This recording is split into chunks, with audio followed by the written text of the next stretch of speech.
Gracias por venir. Estoy recuperándome de una gripe, así que si mi voz hace cosas extrañas, sepan entender. Gracias, Paula, y al equipo organizador por la oportunidad. Y mi nombre es Rodrigo, me pueden decir Rodri.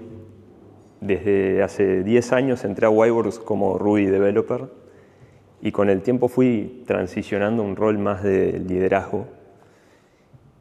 Y hace un tiempo empecé a escribir algunas de las reflexiones o aprendizajes que fui teniendo en el camino en un blog que se llama Para Masticar.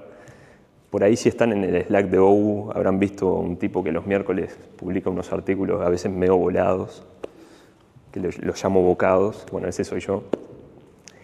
Y bueno, esta charla es un intento de unir algunas de esas piezas y bueno, ojalá les sea útil y si no, por lo menos que pasen un buen rato. Hay algo de Rafael Nadal que me pone un poco incómodo y no tiene que ver con su tenis. El tipo, cuando aparece en escena ya por el año 2005, con su musculosa, sus bíceps marcados, ¿no? Venía como a contrastar con la elegancia y la estética de mi ídolo, Roger Federer. Y me acuerdo de vivir los partidos entre ellos con una intensidad que no era normal. Era como si algo tomara posesión de mí en ese momento. Me acuerdo que me volvía loco verlo a Nadal acomodando las botellitas en línea al costado del banco, y todo lo que hacía Federer, en cambio, era estético y era perfecto. Y si bien esto denota como cómo me hervía la sangre en ese entonces, no es necesariamente la incomodidad a la que me refería al principio. Estaba escuchando una entrevista que le hicieron a Nadal y el entrevistador le hizo una pregunta que me llamó la atención. El loco le dice: che, Rafa, ¿puede ser que vos no rompiste muchas raquetas en tu carrera? Y a Nadal como que se le escapa una sonrisa media nerviosa, ¿no? Y le dice: no. Entonces el entrevistador le pregunta: che, ¿tenés el número? Y Nadal con convicción lo mira y le dice: sí, 0. Ni una raqueta. Pongamos el número en contexto. Marat Safin, un campeón de Grand Slam también, se cuenta que rompió más de 1044 raquetas en su carrera. Nadal no. Él tenía algo que lo ayudaba a dominar ese impulso. Incluso hay un video que, si lo buscan en YouTube, que se lo ve a Nadal a punto de cometer su primer crimen, ¿no? Se lo ve cómo va con una raqueta, la lleva para arriba y cuando lo va a tirar sobre el polvo de ladrillo se frena, como si tuviera algo que le permitiera contener ese impulso. El entrevistador entonces agarra sorprendido y le dice: che, pero 0 raquetas, ¿qué hay detrás de ese número? ¿Qué hay detrás de eso? Y lo que Nadal respondió fue lo que me dejó como con esa mezcla de incomodidad y un poco de vergüenza. Nadal le dijo: porque romper una raqueta significaría haber perdido el control de mis emociones. ¿Qué pasaría si lleváramos un contador de la cantidad de veces que perdimos el control de nuestras emociones en la vida? ¿Qué número tendría para ustedes? Millón. A lo Marat Safin. Yo honestamente no estaría en el lado Nadal de esa estadística. Se me vienen a la mente situaciones con 14, 15 años, puteando a un amigo porque me sobraba jugando un partido de FIFA, como explotando. O a veces una falta de control emocional más sutil o sigilosa, como no poder hacer una llamada telefónica, o tener ansiedad por entrar a una sala llena de gente desconocida.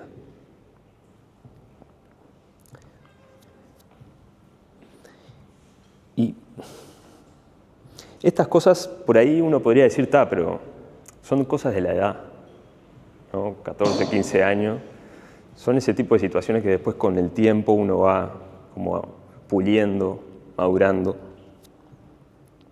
Pero cuando la falta de control emocional te agarra con 28 años y en un contexto profesional, ya no tenés dónde esconderte.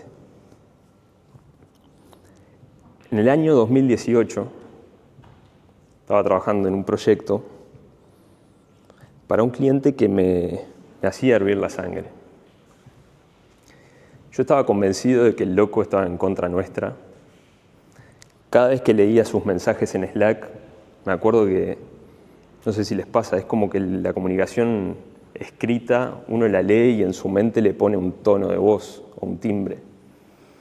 En mi mente este tipo sonaba siempre prepotente. Y yo no hacía más que generar un ambiente de queja continua y de conspiración, ¿no? Como para atraer a otros y a mis compañeros de equipo hacia esa idea de que este tipo estaba en nuestra contra. El loco tenía un bigote tupido y le decíamos bigotito. Así, bigotito. Pero hubo un día que hubo un quiebre en la relación con Bigotito. Un día en una reunión, el loco me dijo algo que me dio ganas de romper una raqueta. Cerré la laptop como si le estuviera cerrando la boca y salí disparado a la cocina de Wireworks buscando encontrarme a alguien a quien poder largarle toda la calentura que tenía. Y ahí estaba Sebastián, Sebamar para los que lo conocen, tranquilo, recostado contra una mesada de la cocina, comiendo su manzana. Y dije, es contigo. Entonces, empecé. ¿Vos podés creer lo que me pidió Bigotito? Quiere que le prepare un reporte para mañana. Un reporte. Me tiene podrido con sus pedidos, Bigotito. Que estimemos en horas, no estimemos en puntos, que no sé qué, no sé qué. No me lo banco más. Sebamar mantuvo su tranquilidad, cortó un gajo de la manzana y lo sostuvo algo así como 6 o 7 segundos y después me miró y me largó una pregunta. Me dijo, ¿qué tan loco es ese pedido?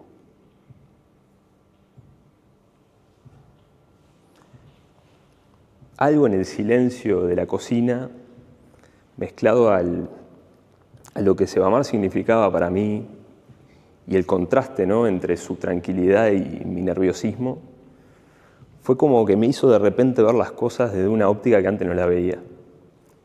Como si me hubiese ayudado a ganar una perspectiva, como en esos juegos de RPG que uno va y cuando entabla una conversación con alguien es como que la cámara mete un paneo de vuelo de pájaro y uno tiene tiempo para ver las cosas con claridad y elegir la respuesta. Generó eso.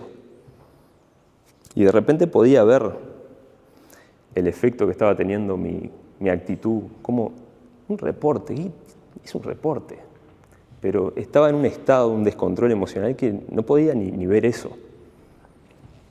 Y podía ver claramente cómo mi actitud estaba contagiando a mis compañeros de equipo, cómo los estaba arrastrando en esa conspiración de la queja, cómo eso estaba afectando a otros en la empresa y cómo me estaba afectando a mí, me estaba descargando así con uno de los líderes de la empresa por un reporte.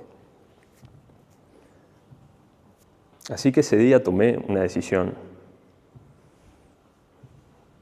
Dije, a partir de hoy, eso que me controla a mí, voy a aprender a controlarlo yo. Pasaron ya 7 años desde ese momento en la cocina.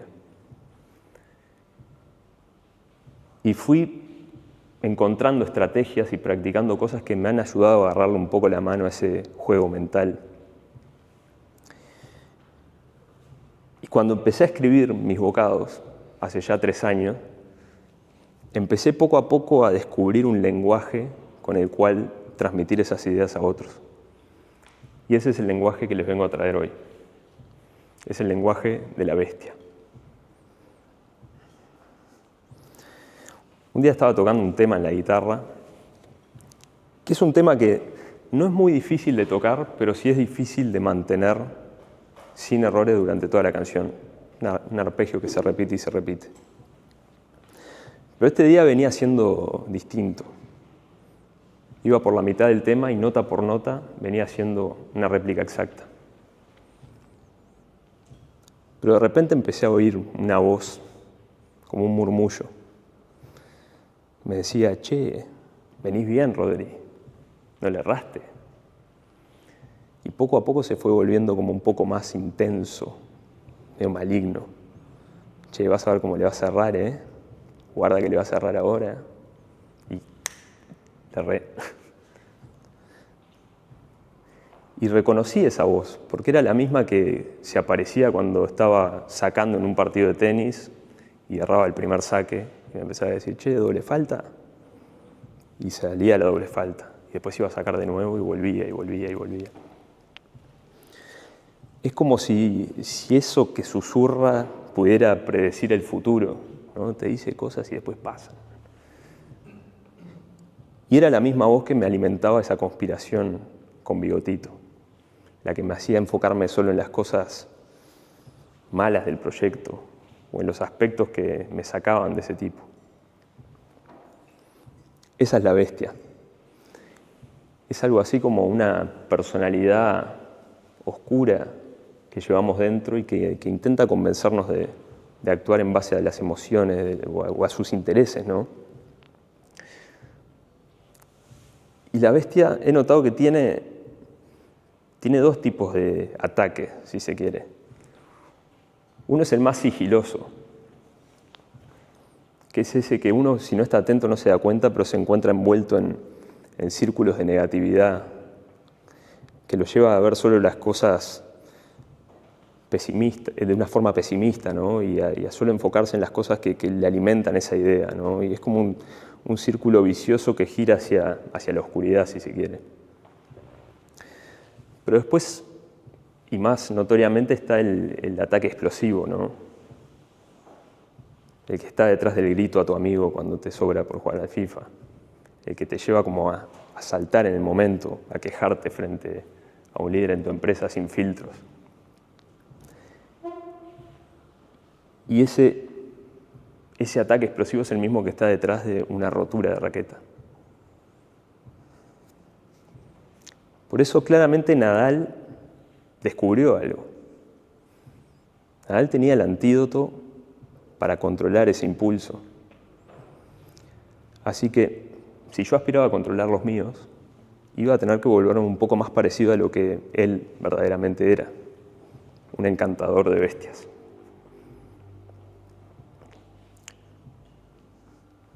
La bestia. Ponerle nombre puede sonar algo sencillo o insignificante, pero fue el primer paso para empezar a entender un poco ese aspecto emocional. Porque cuando vos le pones nombre a algo, ganás distancia. Esto es lo que un loco que se llama Ethan Kross, autor de un libro que se llama Murmullo, describe como una herramienta de distanciamiento. Es simplemente algún recurso psicológico que a vos te ayuda a tomar distancia de una situación. Pensá cuando viene un amigo con un problema y te pide consejo, ¿no? Y tu amigo está que no sé si renunciar o no sé qué. Para vos desde afuera es como que no es tan difícil ver un camino, una respuesta. A veces incluso le decís, tenés que hacer esto. Más allá de si es la opción correcta para él, ¿no? Pero es como que es ese desapego, el no estar envuelto en la emoción de la experiencia, te da como una claridad como para analizar y entender la situación y actuar de otra manera. Eso es lo que logra una herramienta de distanciamiento. Entonces, al nombrar esa parte emocional de nosotros como la bestia, intentamos lograr esa distancia mental, ¿no? Como si estuviéramos analizando o aconsejando a nuestro amigo. Y es sobre esa capacidad de distanciamiento que se sostienen las que encontré, son las 3 prácticas del encantador de bestias. La primera es el avistamiento, la segunda es el calibrado y la tercera es el reframing. Voy a tomar un vasito de agua.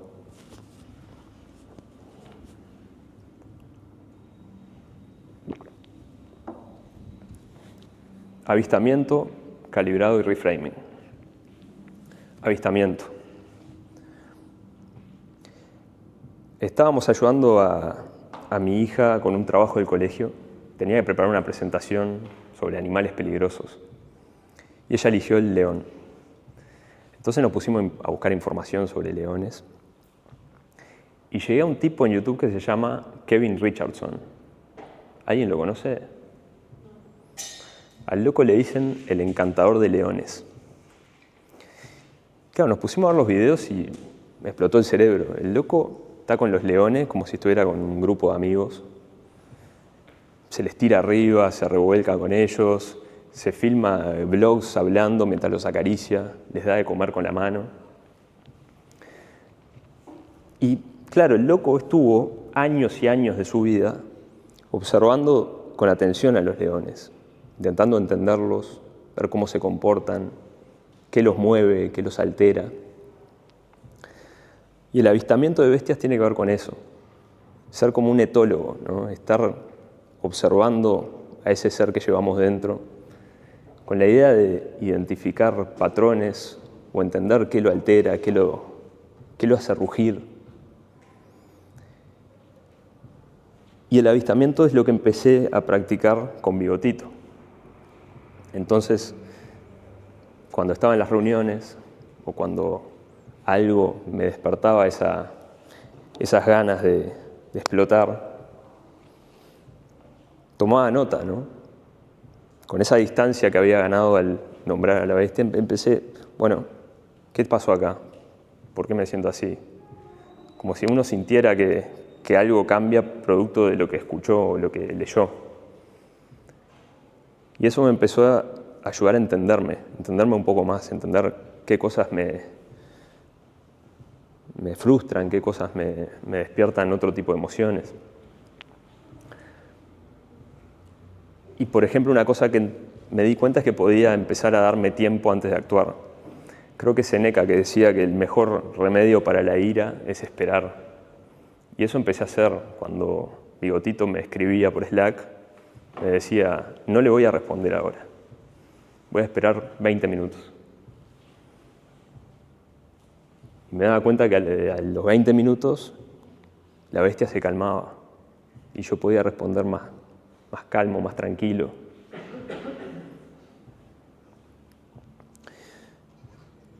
Y algo que está bueno del avistamiento de bestias es que lo pueden empezar a practicar, como todas las prácticas las pueden practicar a diario, pero el avistamiento de bestias es divertido porque empiezan a haber bestias por todos lados. Están mirando un partido de fútbol, uno pega una patada y ven que uno salta. Opa, se le escapó la bestia. Ahí piensan eso. O están en alguna interacción con un grupo de amigos y alguien dice algo y notan que alguien de repente como que se pone a la defensiva o lo que sea. Oh, ahí está la bestia. Y pueden empezar a entender también qué despierta esa parte emocional de otras personas, como para ver si pueden tener mejores interacciones con ellos. Ese es el avistamiento de bestias. La segunda es el calibrado. Si el avistamiento nos ayuda a entendernos y a identificar patrones en la bestia, el calibrado es nuestro intento por alivianar el impacto de sus ataques. Para eso les voy a hablar de las heladerías. Cuando empezamos a llevar a nuestras hijas a las heladerías, me acuerdo que al principio la idea era divina, ¿no? Vamos a ir a tomar un helado, todos contentos, fotos con los cucuruchos perfectos, sonrisas por todos lados. Claro, después cuando la realidad dista mucho de la expectativa, la bestia aparece. Entonces la experiencia de la heladería termina siendo algo más parecido a que una compra vasito y después se da cuenta de que quería vasito porque eligió la otra y ya empieza el drama y una va con la bocha de helado y se le cae al piso y vos porque avistando a tu bestia te diste cuenta que el enchastre te pone un poco loco, decís, voy a agarrar servilletas y vas al servilletero y hay 3 servilletas de esas como de nylon transparente. Entonces vas y te pones a limpiar y es como que expandís la mancha Entonces, ¿qué empecé a hacer? Algo que dice otro estoico, que es Epicteto. El loco tiene un pasaje, que lo voy a decir más o menos porque no me lo sé de memoria, que dice: antes de ir a una piscina pública, recordá los eventos que suelen ocurrir en las piscinas públicas. Niños salpicando, faltan reposeras, objetos perdidos, ladrones que te roban tus pertenencias. Si te recordás esas cosas que suelen ocurrir en las piscinas públicas, cuando ocurran vas a poder decir: yo me la vi venir, pero elijo estar en armonía con el orden de las cosas. Antes de recordar. Antes de ir a la heladería con tu familia, recordá que se van a manchar la ropa, que van a elegir un sabor y después van a querer otro, pero que vos priorizás ir a esa salida en familia porque va a traer buenos recuerdos. O después lo empecé a usar con Bigotito. Antes de interactuar con Bigotito, recordá que el tipo en el fondo quiere lo mismo que vos, lo mejor para el proyecto. Recordá que por ahí su estilo de comunicación es diferente al tuyo. Y no es que te esté hablando mal, es que es así. Y eso me empezó a ayudar a alivianar el impacto de la bestia. Porque cuando aparecía es como que, yo sabía que esto iba a pasar. Y estás como más preparado. Y el calibrado tiene otro costado, que tiene que ver con calibrar el entorno. Volvamos al león. Imagínense un león en la sabana o un león enjaulado. El león en la sabana va a estar feliz, libre, ¿no? En todo su esplendor, en su hábitat natural. Ahora lo metes en una jaula y va a estar molesto, con ganas de atacar. De la misma forma podemos pensar en nuestro entorno como un hábitat o un ambiente que nosotros podemos tunear o calibrar para que la bestia no quiera ni aparecer. Entonces, si somos personas ordenadas o que nos gusta la estructura y estamos en un proyecto donde no hay definiciones y es todo difícil para nosotros, y por ahí vamos a estar un poco más con la bestia a flor de piel. O si estamos viviendo en un cuarto desordenado y nos gusta el orden, y por ahí nos rinde tunear el ambiente, ordenarlo, limpiar un poco la mesa, para que la bestia esté un poco más alejada o a gusto. Ese es el calibrado. Entonces tenemos avistamiento, calibrado, y la tercera es el reframing. Si el avistamiento es esta noción de identificar a la bestia y entenderla, el calibrado es, intentar alivianar un poco su ataque. El reframing es algo así como el hechizo maestro del encantador. Es lo que podemos usar para transformar un círculo vicioso negativo en un círculo virtuoso. Se imaginarán que me gusta jugar al tenis. Y durante mucho tiempo me repetí a mí mismo que el revés era mi peor golpe. El revés es mi peor golpe, el revés es mi peor golpe. Y después cuando iba a la cancha, claro, es como que reforzaba esa idea. Cuando venía una pelota hacia el revés, corría alejándome para darle con el drive. Y cuando erraba un revés, me reforzaba. Y sí, es mi peor golpe. Pero un día dije, ¿y si pruebo a contarme otra versión sobre mi revés? ¿Cambiará algo? Entonces me empecé a decir, el revés es un golpe mejorable y estoy aprendiendo a golpearlo. Y agarré y me empecé a repetir eso. El revés es mejorable, el revés es mejorable, estoy aprendiendo el revés. Y después fui a clase y empecé a notar cambios. De repente, cuando venía una pelota al revés, surgían pensamientos como, una oportunidad de entrenar al revés. Y la tomaba. Y si le erraba, no me importaba, porque yo estaba aprendiendo a mejorar mi revés. Era una iteración más. Y después vi al profesor al costado de la cancha y me surgió un pensamiento. Che, si le pregunto esta duda que tengo con el grip de la raqueta, que en esas clases grupales que hay 20 personas no es normal ir a hacerle pregunta al profesor. Pero ahora apareció ese pensamiento. Y es como que esa experiencia me reforzó la idea de que estoy aprendiendo a mejorar mi revés. Y cuando quise acordar, esa era mi nueva realidad. Eso es un reframe. Es la idea de contarte una versión diferente de algún aspecto de tu experiencia con la expectativa de que cambie un poco lo que sentís o lo que experimentás o las emociones que surgen como resultado de eso. Eso hice con Bigotito. Bigotito era mi enemigo, pero no, me voy a contar algo diferente. Este proyecto es una oportunidad de aprender a domar a mi bestia, de aprender a controlar mis emociones. Y cada interacción con Bigotito es entrenamiento, es una forma de aprender algo más sobre mí, de aprender a interactuar y a colaborar con alguien con una personalidad muy distinta a la mía. Y haciendo eso empecé a vivir las interacciones con otra cabeza, porque analizando lo que me pasaba y tomando ese enfoque más de aprendizaje y de crecimiento, empecé a buscar respuestas para salir de esa situación. Y por ahí estarán pensando, che, Rodri, vos me decís que yo me di un bolazo y empiezo a vivir acorde a ese bolazo y mi experiencia se cambia. Y yo le digo, parece que sí. En mi experiencia es así, y algo que me hace sentido fue algo que vi a Scott Adams decir, que es que piensen cuando ustedes van al cine a ver una película. Ustedes están viendo a dos actores que están fingiendo una historia, están actuando, y la historia también es de mentira, y sin embargo ustedes se emocionan. Le pasa algo al principal, no sé qué, y se ponen a llorar.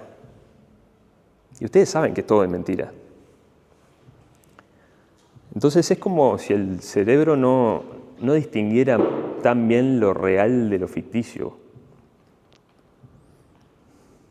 Como si lo único que le importara es que algo ocupe lugar suficiente como para empezar a vivir acorde a eso.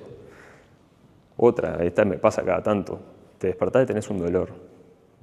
Y decís, entonces googleás. Y de repente tenés no sé qué enfermedad y empezás a acordarte de cosas que compilan con esa enfermedad, ¿no? Y eso empieza a tomar fuerza y fuerza y fuerza y te empieza a afectar a nivel emocional. Empezás a sentir ansiedad, no te podés dormir, estrés. Y al otro día vas al doctor y tenías gases. Parece ser eso, como que si nosotros nos contamos una versión diferente de lo que estamos viviendo, una que sea más útil, ¿no? Una mirada más útil de la situación, y la empezamos a repetir y repetir y repetir, parece ser como que la vida empieza a conspirar para hacer la realidad para nosotros. Esas son las 3 prácticas del encantador. El avistamiento, para observarnos y entendernos y identificar patrones en la bestia. El calibrado, como para intentar mitigar el efecto de sus ataques. Y el reframing, como el hechizo maestro para transformar los círculos viciosos en círculos virtuosos. Pero después descubrí algo más. Hay una cosa más. Un día empecé a ver mi vida como una gran flecha. Esa flecha tiene una dirección, que esa dirección le podemos decir nuestro propósito, nuestro sentido, vivir acorde a un conjunto de ideales y de valores, una vocación, como quieran llamarle. Y naturalmente la flecha de mi vida tiene una dirección diferente a la de tu vida, la de tu vida, la de tu vida, la de tu vida. Y nosotros en nuestra vida hacemos cosas que adentro de esa gran flecha serían otras flechas. Tenemos una flecha que es el trabajo, otra flecha que es nuestra familia, otra flecha que es un hobby, otra flecha que es un proyecto personal. Y cada una de esas flechas tiene dirección propia, apuntan para algún lado. Lo que empecé a notar es que cuando hay muchas flechas que apuntan en sentidos diferentes a los de la flecha de tu vida, la bestia está más presente. Se manifiesta como ansiedad o frustración constante, como recurrente o desesperanza. Pero cuando las flechas se alinean con la flecha de la vida, es como si algo dentro se encendiera, una llama. Una llama que nos lleva a vivir con un entusiasmo y una energía que por ahí no estaba. Y acá está el secreto del encantador. El encantador conecta con ese instinto que nos permite saber si estamos en sintonía con esa flecha. Porque ¿qué pasa? Ponerle nombre o tener muy claro qué es ese propósito para nosotros, cuál es esa dirección, es difícil. Y esto me ha pasado como de escuchar o de leer cosas que me llevan a pensar que debería poder escribir mi propósito en un papelito, ¿no? Tener mi propósito claro. Y en mi experiencia es como que eso no sé ni si se puede hacer, porque uno va evolucionando y va viendo las cosas de otra manera y la vida le va cambiando y el propósito es como una cosa que va evolucionando y tampoco sé si se puede poner en palabras. Pero sí empecé a notar que tenemos como un instinto que nos permite saber si estamos en sintonía con eso o estamos desalineados. Y es con ese instinto que conecta el encantador.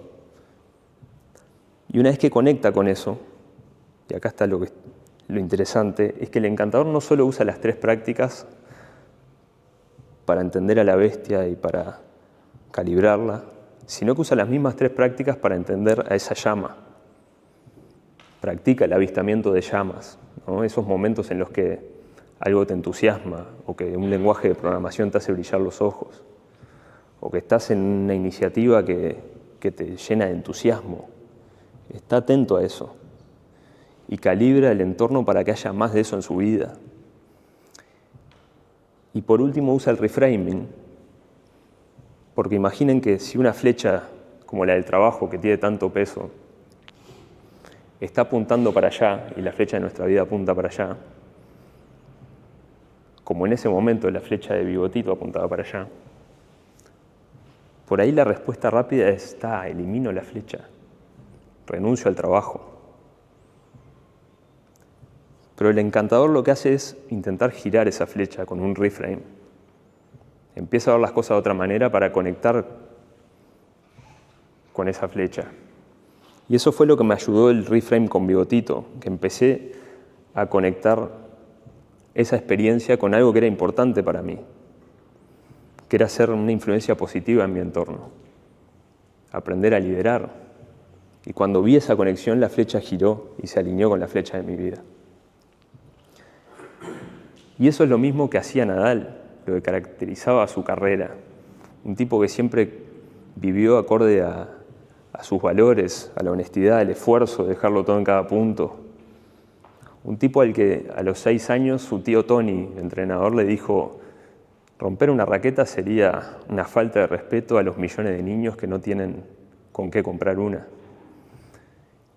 Y Nadal tenía eso presente cada vez que aparecía la bestia y quería romper una raqueta. Y le daba fuerzas para contener el impulso. Y es por eso que sería injusto catalogar a Nadal como un simple tenista. Rafael Nadal era un encantador de bestias. Gracias.